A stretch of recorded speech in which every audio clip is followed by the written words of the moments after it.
بسم اللہ الرحمن الرحیم۔ آج ہم سلطان المشائخ نظام الدین اولیاء محبوب الہی رحمۃ اللہ علیہ کی قوت کشف اور کرامت کا ایک مشہور تاریخی واقعہ پیش کر رہے ہیں جو سلطان علاء الدین خلجی کے دور حکومت میں پیش آیا۔ اس واقعے میں سب سے اہم حضرت نظام الدین اولیاء کی قوت کشف اور کرامت ہے، جس کو دیکھ کر حضرت امیر خسرو سینکڑوں میل دوری پر بے اختیار پکار اٹھے، بوئے شیخ بھی آید، بوئے شیخ میں آید، مجھے اپنے شیخ کی یہاں خوشبو آ رہی ہے۔ اب ہم اس واقعے کی تفصیل بیان کرتے ہیں۔ یہ زمانہ سلطان علاء الدین خلجی کا زمانہ تھا اور اس کا دور حکومت تھا۔ بظاہر تو سلطانی اور بادشاہی سلطان علاء الدین خلجی کی تھی، لیکن کہنے والے کہتے تھے حقیقت میں ہندوستان کی بادشاہی حضرت نظام الدین اولیاء محبوب الہی کے پاس تھی، اور بہت مشہور تھا کہ آپ کے آستانہ عالیہ پر حاضری دینے والا حاجت مند کبھی خالی ہاتھ نہیں جاتا۔ دہلی سے دور ایک مفلس شخص حضرت شیخ کی عنایات، کرامات اور سخاوت کا سن کر کئی دن پیدل سفر کی مصیبتیں اٹھانے کے بعد دلی پہنچا اور حضرت نظام الدین اولیاء کی بارگاہ جلال میں حاضری دی۔ حضرت شیخ اس وقت اپنی خانقاہ میں اپنے مریدین کو درس حدیث دے رہے تھے۔ آپ نے ایک بدحال مفلس شخص کو خانقاہ کے دروازے پر کھڑا دیکھا تو ہاتھ کے اشارے سے اسے اپنے پاس اندر بلایا اور بیٹھنے کے لیے کہا۔ جب آپ کا درس حدیث ختم ہو گیا اور حاضرین مجلس اپنے اپنے گھروں کو چلے گئے تو حضرت شیخ نظام الدین اولیاء محبوب الہی نے اس مفلوق الحال شخص کو اپنے قریب بلایا اور نہایت ہی شفقت سے اس کی آمد کا سبب پوچھا۔ آنے والے مفلس شخص نے اپنے آنے کا سبب بتانے میں شرم اور ہچکچاہٹ کا مظاہرہ کیا تو حضرت شیخ نے اپنے خدام کی طرف دیکھا جو اس وقت حضرت شیخ کے پاس خانقاہ میں خدمت کے لیے موجود تھے، تو خدام آپ کا اشارہ پا کر اٹھ کر باہر چلے گئے۔ اب وہاں پر حضرت شیخ اور اس شخص کے سوا کوئی نہیں تھا۔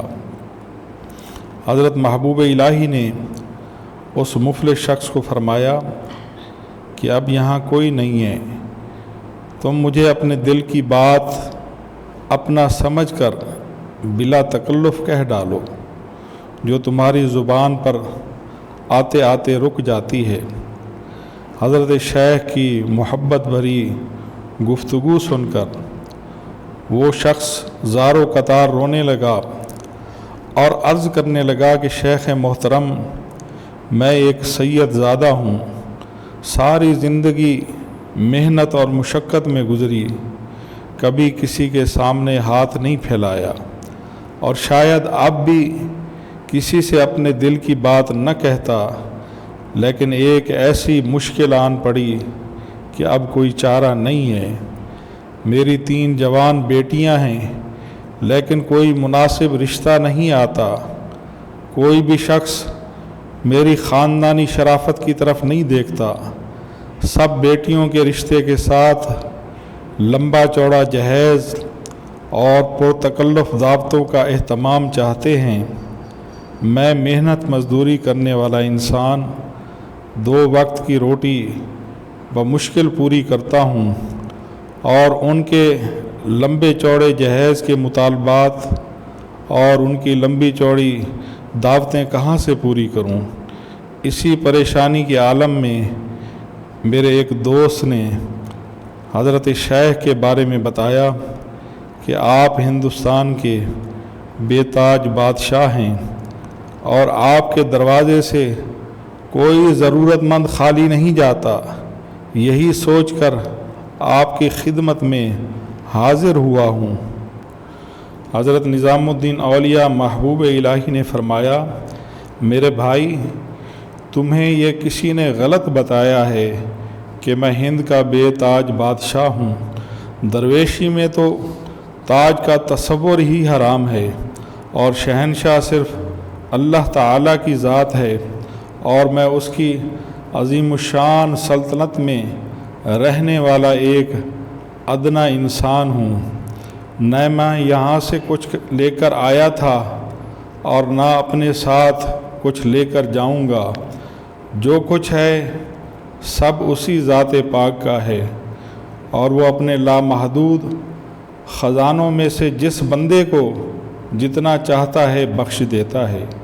یہ کہہ کر حضرت محبوب الہی نے اپنے خادم خاص خواجہ اقبال کو طلب فرمایا اور پھر سرگوشی کے انداز میں فرمایا کہ اقبال، تمہارے پاس جو کچھ بھی زر نقد ہے سب کا سب لے آؤ۔ خانقاہ میں آنے والے تمام تحائف اور نظرات حضرت خواجہ اقبال کی تحویل میں رہتے تھے۔ اسی سے لنگر خانے کے اخراجات پورے ہوتے تھے، حاجت مندوں کی خالی جھولیاں بھری جاتی تھیں۔ حضرت خواجہ اقبال پیر و مرشد کا حکم سن کر واپس چلے گئے۔ تھوڑی دیر بعد واپس آئے تو بہت ہی پریشان اور اداس تھے۔ خواجہ اقبال نے جھکے ہوئے سر کے ساتھ کہا، سیدی، آج ایک تنکا یعنی ایک سکہ بھی موجود نہیں ہے۔ جس قدر بھی رقم تھی، درہم اور دینار تھے، اس سے مطبخ کا سامان خرید لیا گیا ہے۔ حضرت نظام الدین اولیاء نے حضرت خواجہ اقبال کو حکم دیتے ہوئے فرمایا، اب جو بھی نظر یا تحفہ آئے اسے میرے پاس لے آؤ۔ اور جب حضرت خواجہ اقبال واپس چلے گئے تو حضرت محبوب الہی نے اپنے مہمان سید زادے کو تسلی دیتے ہوئے فرمایا کہ تم پریشان نہ ہو، اللہ کار ساز ہے، وہی دستگیر ہے، وہی مشکل کشا ہے۔ مجھے اس کی ذات پاک پر یقین کامل ہے، ان قریب تمہاری حاجت روائی کرے گا، اور انشاءاللہ تمہاری بچیوں کی شادی حسب منشا ہوگی، اور خانقاہ میں جس قدر تحائف، درہم اور دینار آئیں گے سب پر تمہارا حق ہوگا۔ حضرت نظام الدین اولیاء کی بات سننے کے بعد اجنبی مہمان مسرور اور مطمئن ہو گیا۔ اب اسے اتفاق ہی کہا جائے گا کہ اس دن ایک شخص بھی کوئی تحفہ یا نظر لے کر حضرت محبوب الہی کی بارگاہ میں حاضر نہیں ہوا۔ جب سے حضرت نظام الدین اولیاء پر فتوحات کا دروازہ کھلا تھا، اس روز سے لے کر آج تک کوئی دن ایسا نہیں گزرا تھا کہ خانقاہ میں ہزاروں کی رقم نہ آئی ہو۔ آخر جب رات ہو گئی اور حضرت محبوب الہی عشاء کی نماز سے فارغ ہو گئے تو آپ نے اپنے اجنبی سید مہمان سے معذرت خواہ لہجے میں فرمایا کہ سید، میں بہت شرمندہ ہوں، تمہارا نہایت قیمتی وقت حالت انتظار میں گزر گیا۔ پھر بھی انسان کو صبر کرنا چاہیے کہ صبر ہی سلامتی کا راستہ ہے، اور صبر ہی میں انسان کی نجات ہے۔ تم کل بھی اس فقیر کے مہمان رہو گے، دیکھیں کل پردہ غیب سے کیا ظاہر ہوتا ہے۔ اس کے بعد حضرت نظام الدین اولیاء نے حضرت خواجہ اقبال کو حکم دیا کہ مہمان سید کے لیے بطور خاص شب بصری کا اہتمام کیا جائے۔ دوسرے دن وہی ضرورت مند انسان صبح سے لے کر شام تک خانقاہ میں حاضر رہا، حضرت محبوب الہی کی خدمت میں بیٹھا رہا، مگر اتفاق سے اس روز بھی کوئی شخص بھی نظر یا نیاز لے کر نہیں آیا۔ اور سارا دن اسی طرح گزر گیا، اور پھر تیسرا دن آ گیا۔ جب تیسرے دن فجر کی نماز حضرت سید نظام الدین اولیاء کے ساتھ ادا کی، پھر آنے والے عقیدت مندوں کے ہجوم میں اضافہ ہوتا گیا، مگر ان میں سے ایک بھی شخص ہدیہ یا تبرک لے کر نہیں آیا۔ سید زادے کی مایوسی بڑھنے لگی، آنکھوں میں کئی بار عکس شکایت ابھرا، مگر احترام شیخ کے پیش نظر ہونٹوں کو جنبش نہ ہو سکی۔ دن آہستہ آہستہ گزرتا رہا، خانقاہ میں حاضری دینے والے عقیدت مندوں کی تعداد بلا مبالغہ ہزاروں تک پہنچ گئی، مگر اسے اتفاق ہی کہا جائے گا۔ نظر یا تحفے کے نام پر 3 روز سے 1 درہم یا دینار یا تنکا بھی حضرت محبوب الہی کی خدمت میں پیش نہیں کیا گیا۔ یہ صورتحال سید زادے کے لیے فکر کی تھی، اور خود حضرت نظام الدین اولیاء بھی افسردہ اور فکر مند نظر آنے لگے، یہاں تک کہ شام ہو گئی۔ پھر مغرب کی نماز کے بعد حضرت محبوب الہی نے سید زادے کو اپنے حجرہ مبارک میں طلب کیا۔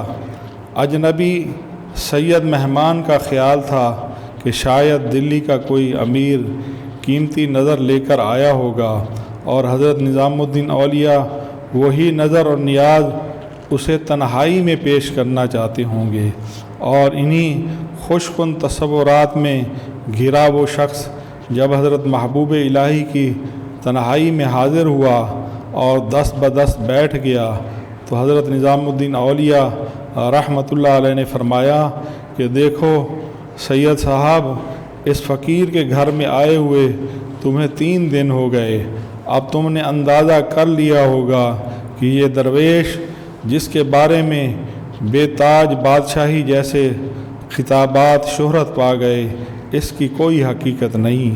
میں تو وہی ہوں جو نظر آتا ہوں، مگر لوگ اپنی عقیدت کی آنکھ سے مجھ میں نہ جانے کیا کیا صفات دیکھ لیتے ہیں۔ میں تمہاری ضروریات کی شدت سے واقف ہوں، مگر کیا کروں، آج میرے ہاتھ میں اتنی فراخی نہیں ہے کہ میں تمہیں پورے سکون اور اطمینان کے ساتھ تمہارے گھر کی طرف روانہ کر سکوں۔ سید زادہ بھی بڑے بڑے لوگوں کے خاندان سے تعلق رکھتا تھا، اہل علم کی صحبتیں اٹھائی ہوئی تھیں، آداب مجلس سے بھی آشنا تھا۔ اس نے حضرت نظام الدین اولیاء کی گفتگو سنی تو مضطرب ہو گیا، عرض کرنے لگا، شیخ محترم آپ کیوں پریشان ہوتے ہیں؟ یہ تو میری گردش ایام ہے، گردش وقت ہے، جس نے آپ جیسے مرد سخی کو ہاتھ کو مجھ پر تنگ کر دیا۔ سید، اس فقیر کی دعائیں تمہارے ساتھ ہیں، اور اللہ بہترین کارساز ہے۔ انسان سوچ بھی نہیں سکتا کب باب رحمت کھلے گا، کب انسان اس کے لطف و کرم کی بارش میں نہا جائے گا۔ سید زادہ خاموش اور مایوس بیٹھا رہا، تو حضرت نظام الدین اولیاء رحمۃ اللہ علیہ نے کچھ دیر سکوت اختیار کیا، پھر سید زادے کو مخاطب کر کے فرمایا کہ درویش کے پاس اپنے مہمان کو نظر کرنے کے لیے جوتوں کے سوا کچھ نہیں ہے، اور پھر اپنے نالین کی طرف اشارہ کیا جو ظاہری طور پر زیادہ شکستہ تو نہیں تھے، مگر قیمتاً ان کی کوئی حیثیت نہیں تھی۔ سید زادہ مہمان چند لمحوں کے لیے دم بخود رہ گیا، وہ سوچ بھی نہیں سکتا تھا کہ اس بے تاج بادشاہ کے در سے صرف پرانے جوتوں کے سوا کچھ نہیں ملے گا۔ اجنبی مہمان کو حیران اور پریشان دیکھ کر حضرت محبوب الہی نے فرمایا، میزبان پر لازم ہے کہ وہ مہمان کی خدمت میں اپنا بہترین اثاثہ اور سب سے جو زیادہ قیمتی چیز ہو وہ تحفے میں پیش کرے۔ میرے ذاتی مال اور متاع میں یہ جوتے ہی سب سے زیادہ قیمتی ہیں، اور میرا لباس اس قابل نہیں ہے کہ وہ تمہاری نظر کیا جا سکے، بس یہی نالین ہیں، ان کے بغیر بھی مجھ درویش کا یہ کاروبار حیات جاری رہے گا۔ سید زادہ کچھ دیر تک سوچتا رہا، پھر اس نے حضرت نظام الدین اولیاء کے جوتوں کو اپنے رومال میں لپیٹ لیا اور اس کے بعد اجازت طلب کی اور انتہائی بے دلی کے عالم میں خانقاہ سے نکل کر اپنے آبائی شہر کی طرف روانہ ہو گیا۔ سید زادہ راستے میں چلتے ہوئے سوچ رہا تھا، اگر میرے گھر والے اور میرے دوست احباب پوچھیں گے کہ تو دلی سے بے تاج بادشاہ سے کیا لے کر آیا، تو میں صاف صاف کہہ دوں گا کہ ہند کے بے تاج بادشاہ نے یہ پرانے جوتے اسے تحفے میں دیے ہیں، اور یہی جوتے پرانے بیٹیوں کی شادی کے معاملات میں بھی کام آئیں گے۔ اس شخص کی فکر جو تھی اور اس کا جو سوچ تھا وہ مذاق اڑانے والا تھا، اور سید زادے نے یہ سوچ کر جوتے قبول نہیں کیے تھے کہ چمڑے کے ان دو ٹکڑوں سے حضرت محبوب الہی کے قدموں کی خوشبو آتی ہے۔ اگر وہ اس حقیقت کو سمجھ لیتا تو اتنی بے دلی کے ساتھ خانقاہ سے نہ اٹھتا۔ اسی بے دلی نے اس شخص کو عدم آگہی کی منزل تک پہنچا دیا تھا۔ آگہی تو اس وقت پیدا ہوتی ہے جب دینے والی کی ذات سے مکمل طور پر آدمی متعارف ہو۔ جب تعارف ہی نہیں ہے تو پہچان نہیں ہے کہ دینے والا کون ہے، اس نے کیا دیا۔ غرض اسی کشمکش میں سید زادہ اپنا سفر طے کرتا رہا، دن بھر پیدل چلتا اور رات کو کسی سرائے میں قیام کر لیتا۔ اس نے بارہا سوچا، اگر معلوم ہوتا تو کبھی بھی دلی کا رخ نہ کرتا۔ سید زادہ ایک عجیب سے احساس ندامت اور کرب میں مبتلا تھا کہ وقت بھی برباد ہوا، راستے کی مصیبتیں بھی برداشت کی، اور یہی سوچتے سوچتے اس رات بھی وہ ایک سرائے میں ایک کمرہ کرائے پر لے کر ایک گوشے میں چارپائی ڈال کر سو گیا۔ جب سید زادہ اپنا سوال لے کر حضرت نظام الدین اولیاء محبوب الہی کے آستانہ سخاوت و کرم پر حاضر ہوا تھا، اس وقت حضرت امیر خسرو سلطان علاء الدین خلجی کے ہمراہ دلی سے باہر گئے ہوئے تھے۔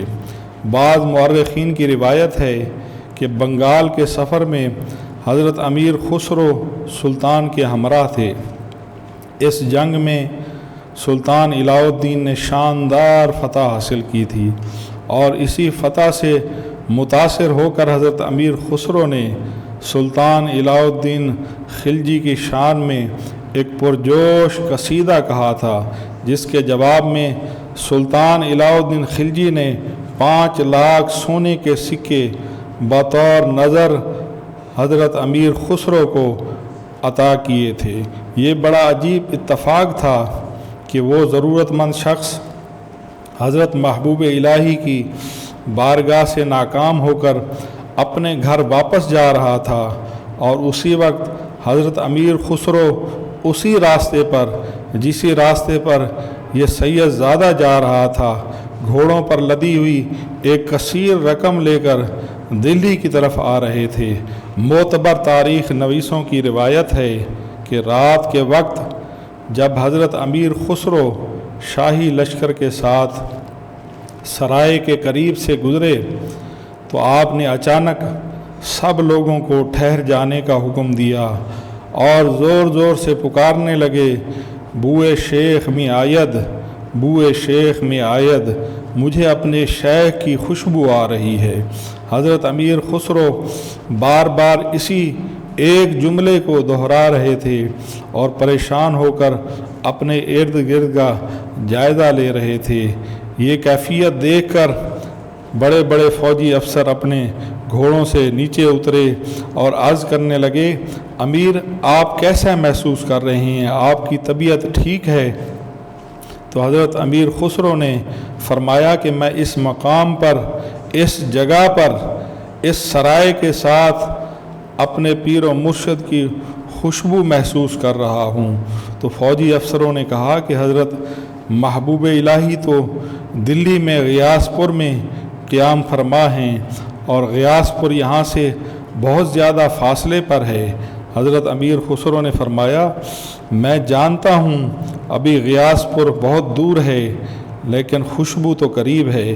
میں اس خوشبو کو کیسے نظر انداز کر دوں جس نے میرے تمام جان کو معطر کر دیا اور تمام فضا کو معطر کر دیا، اور اس فضا میں ایسے معلوم ہوتا ہے کہ میرے شیخ کی خوشبو ہے۔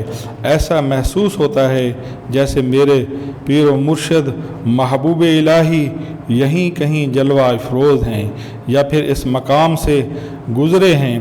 آخر کار حضرت محبوب الہی کا یہ محبوب مرید اور دوسرے فوجی افسر خوشبو کے تعاقب میں آگے بڑھے تو خوشبو اس سرائے سے آ رہی تھی جس کے قریب یہ کھڑے تھے، اور جب انہوں نے سرائے کا جا کر دروازہ کھٹکھٹایا، مالک سرائے کو طلب کیا، دروازہ کھلوایا تو خوشبو اور نمایاں ہو گئی۔